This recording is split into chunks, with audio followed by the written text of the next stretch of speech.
Okay, great. So yes, my name is Scott Donnan, and this is the application I built called RuneTrade. It's a digital card trading application, kind of loosely based on the card game Runeterra, and it lets users collect their own version of, lets a user collect their own library, and then also lets a user trade those library cards with other people.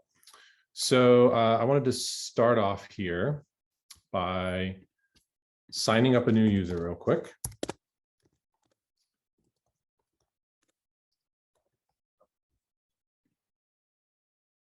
All right, thanks for signing up.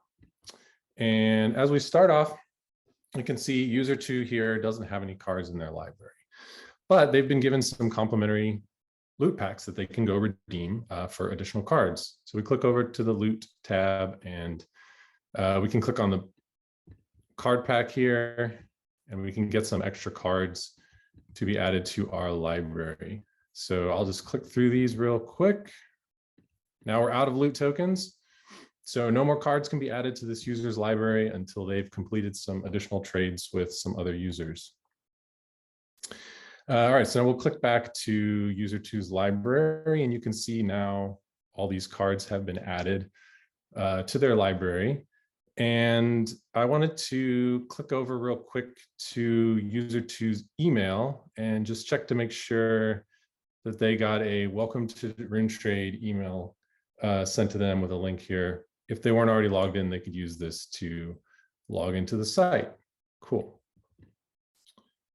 So now we've got the user's library, and if the user wants to trade one of these cards, they can click over to the trade tab, and they don't have any trade information yet, but they can initiate a new trade by clicking on one of these cards. I'll go ahead and trade this Toro Fly, and we'll just say we'll trade it for any one cost card, and when we'll offer the trade up to the trade marketplace.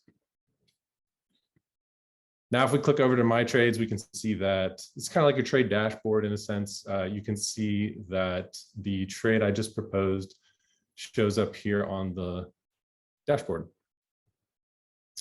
Now, let's say I want to look for some new cards that other users have posted. I can then go to the available trades and see all these cards that have been put on the market by other users that are here. So I like this user 1's ribbon dancer. So I'm going to offer one of my own cards in exchange for that.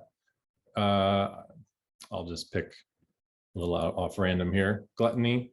If I wanted to add a comment here, then I can submit the trade. And great, I can offer another one. Now, if I jump back to my trades, I can see that this accepted trade shows up here, the card I've proposed and the card that I'm offering, or, the two cards that are being traded here. All right. So now let's hop over to user 1's login real quick and check out what that looks like for them, because now they have a trade. Oh. Now they have a trade that needs approving. Here's their individual set of library cards. So if we hop over to trades and trades awaiting approval, we can see this trade here, and now user 1 has the option to accept the trade, decline it, or cancel it. I like this trade, so I'm going to go ahead and accept it. Great, we've done a trade, and you've also received another loot token for more cards. So you can go back to that loot tab and loot some more. Let's see, if we go to the library again, I forgot the cards we just traded, but that's okay, they're down here in my executed trades. So if I go to my library and look for a ribbon dancer, there it is. And gluttony, oh, it's still there. But you know what? That means that I had 2 copies of it. You can see this little number down here on the bottom. indicating the number of copies that there are. And it just means that I had 2 and now there's only 1. So, and then you can also see that there's one loot token available to add more cards into the library. Lastly, the last thing to check here is for user 2, since they weren't logged in and executing that trade, they've gotten a notification email sent to them just to let them know that this trade was completed, give them an idea of the cards that were swapped, and then a link that they can click on to log back in and see those trades if they wanted to. But we're already logged in as user 1. So yes, so that is my application, RuneTrade. Thanks for listening. Are there any questions?